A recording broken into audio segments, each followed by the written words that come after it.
En Picardie, près de 40% des lycéens suivent une filière professionnelle, une formation qui demande de la pratique et donc du matériel. Christelle Juteau, Jérôme Marignon, Geoffrey Van Zwalmen et Jérôme Houbron ont accompagné nos jeunes élèves de seconde de Marie Curie. Ils découvraient aujourd'hui leurs ateliers. Reportage. Donc c'est ce que l'on appelle un modèle. Celui-ci est réalisé de manière traditionnelle, en bois ou en plastique cuisinable. En bois, en plastique ou encore en cire, tous ces objets ont été fabriqués par la dernière promo en filière modelage. Avec cette présentation, les petits nouveaux peuvent déjà imaginer ce qu'eux-mêmes pourront créer. Vos portables sont des maquettes au départ. Les souris de vos ordinateurs, pareil. Mais cela dépendra de leur spécialité. Mais alors, qui peut me dire ce qu'il préfère pour votre stage, par exemple? L'architecture. Architecture, bien. Cosmétique et architecte. Je partirai sur du cosmétique au début et ensuite je partirai vers des études d'architecture.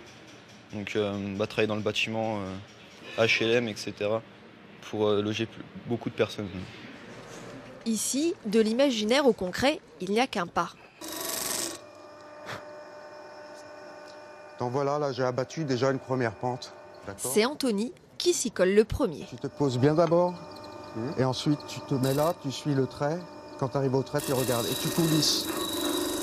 Voilà. Plaque bien. Je pense que c'est bien parce qu'au moins on peut apprendre à savoir comment faire. Ça bouge, là. Mais par contre, c'est un peu salissant. Et puis, c'est comme tout, si on n'essaye pas, on ne peut pas réussir. De la pratique, ces secondes vont en faire 10 heures par semaine.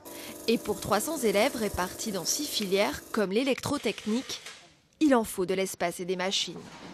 Ça, c'est un système. Il s'agit d'un réservoir qui se remplit et qui se vide.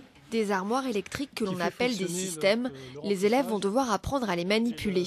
S'il y a plus de matériel qu'il y a 10 ans, les professeurs pensent qu'il en faudrait beaucoup plus. Il faudrait déjà beaucoup plus de systèmes afin que chaque élève puisse travailler uniquement tout seul sur un système. Parce que faire travailler 3 élèves en même temps sur le même système, généralement il y a un élève qui travaille, les 2 autres qui sont là, qui le regardent et qui ne sont pas spécialement passionnés par ce qui se passe. Le problème dans l'éducation nationale, c'est d'avoir justement les moyens suffisants pour...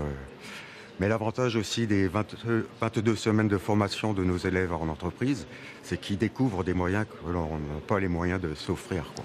Si le lycée ne peut pas avoir autant d'installations que dans le monde professionnel, en tout cas, le but de la direction va dans ce sens. Cette année, la proviseure a réussi à obtenir une subvention du conseil régional de 2 millions d'euros pour équiper cette halle de génie mécanique. C'est une énorme somme, et vous savez, si on veut que nos élèves soient très bien formés, il faut qu'on ait des équipements qui soient à la pointe de la technologie et conformes à ce qu'ils vont rencontrer dans l'entreprise. Il y aura des machines à commande numérique qui permettront donc à nos élèves d'avoir des équipements ultra performants. Des conditions d'apprentissage qui devraient donc s'améliorer sur le long terme. Demain, ils font une sortie scolaire avec leurs professeurs, kayak, acrobranche au programme, histoire de mieux se connaître. Alors est-ce vraiment le rôle des professeurs d'être éducateurs? Nous en parlerons.